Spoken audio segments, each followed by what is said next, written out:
First question. What are the potential risks and potential benefits of learning secular studies such as philosophy, science, and literature? We're going to start with you, Naomi. Okay, so though there are risks with learning things such as philosophy and science and literature, it also gives us a greater appreciation for everything around us because we're exposed to more and we understand how the world works and we see how every little detail comes together, like with science, how our bodies are able to function, and it gives us a greater appreciation for all the things in the Torah. Well, Naomi, you said that it gives us a greater appreciation for things in the Torah, but I wouldn't necessarily agree with that because I think a lot of times the Torah it can actually help undermine the Torah, and that it'll lead the Jews astray, and it's highly problematic because if we're learning other things, then we're learning new ideas and different ideas, and even though the Torah is perfect, the people who learn the Torah aren't as perfect. So if our beliefs are threatened by other beliefs that are newer and propose like a different reason for, I guess, creation of the world and things like that, then we can possibly be led astray from Judaism, and I think that anything that can undermine the Torah isn't something we want near our Torah. But avoiding other wisdom just to protect the Torah makes the Torah seem weak and easily refuted. And the Torah doesn't need protection. And although you said that it's also the people, I refuse to accept that the only way to believe in the Torah is to be ignorant about all other knowledge. On the contrary, the more we know about the world, the deeper our understanding of the Torah will be. Like I said, it'll help us appreciate the world. That's definitely true. I feel like it can appreciate the world, but I think that even though you don't want to believe that it's true, it is true. I don't think so. I think that it'll help us understand the world better. But also, Torah is, like, we have to understand that there is definitely some, if you look like statistics of conservative and Reform Judaism, and even modern Orthodox Judaism, Ultra-Orthodox Judaism has the least amount of assimilation, and I think it's definitely important to note that, like, even though there's definitely a risk to doing it, because clearly, as we see, there's a risk to learning general studies, because as we see, there's a higher rate of assimilation, and because the Torah is the equivalent to all mitzvah, the Torah connected Kulam, it is more valuable than every single other mitzvah, so we shouldn't take any time away from Torah, or anything, and especially with things that can lead us astray, like philosophy. But sheltering ourselves from everything else in the world isn't the answer either. That's like a dictatorship, and we shouldn't be like forced to only learn Torah. We should want to learn Torah and want to learn and want to live our lives the way that we're supposed to. Stop. Next question. Okay. In a perfect world, should Jews just learn Torah all day and night, or should they do other things as well?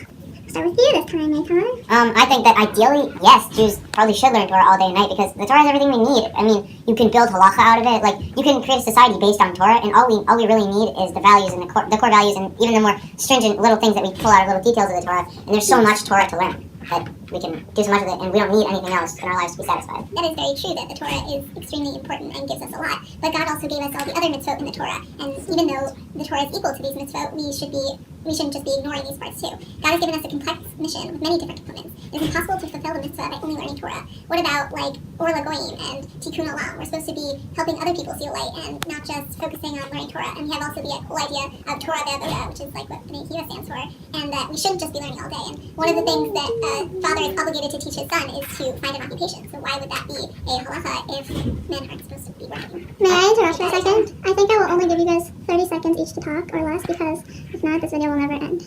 Okay? You may continue. So I think that, like, you mentioned B'nai Akiva and Torah Ve'avoda, but I think sometimes B'nai Akiva's mission, like, especially with, like, high schoolers, the people saying that, doesn't always come through, and there's a lot of bad things going on with B'nai Akiva Shabbatons, if you're been on one, you know, and, like, yes, there's sometimes good learning, and there's also good avoda, but I don't think the risk is right there. What I think there are people doing horrible things on the Shabbatons, and it's not okay. What Shabbatons have you gone on? Alright. Next question? Yeah. Should observant Jews aim to interact only with, should Jews, oh shoot, wait. Keep going. I'm going to take another video, okay? Should Jews only interact with strictly observant Jews or also other types of Jews? And what about non-Jews? And what are the risks and benefits? So I think that we should... Wait! Okay. Are we doing this in lunch? Yeah, let's just finish it now. Okay. I have to write my response. You just have 2 more. You haven't done your response yet? No, it was really difficult. Yeah, it actually was. Okay, you guys have each 15 seconds to talk. Okay. Go! We should be interacting with other Jews as well because it'll give us new perspectives and help us appreciate the Torah at a deeper level because we'll be coming at it from so many different angles. And also we should interact with non-Jews because we're supposed to be in Or Lagoyim and we're supposed to fix the world, not just fix ourselves. I think the only way we should interact with non-Jews is to turn them in, or not non-Jews, the only way we should interact with less observant Jews is to turn them into more observant Jews because the only way to do is to be the most stringent on ourselves that we can so that we're not possibly led astray. And the only good thing, Okay. But then we won't relate to them. Correct. How much should technology be involved in our lives from a Jewish perspective? Naomi. Okay. I think that technology is a great thing for Torah learning because there's Dvar Torahs online and Shiurim online, and it just gives us more access to all different types of rabbis' opinions and perspectives. I think that the only sort of technology that should be allowed are things that are monitored very closely by higher authorities of Haredi government, so that we're not, like so that we're not becoming less.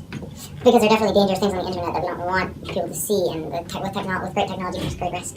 That is very true, but again, we shouldn't shelter ourselves completely. That's true. That's true, but we should. But we should. Okay, so that's all for today. Thank you for joining us, and bye.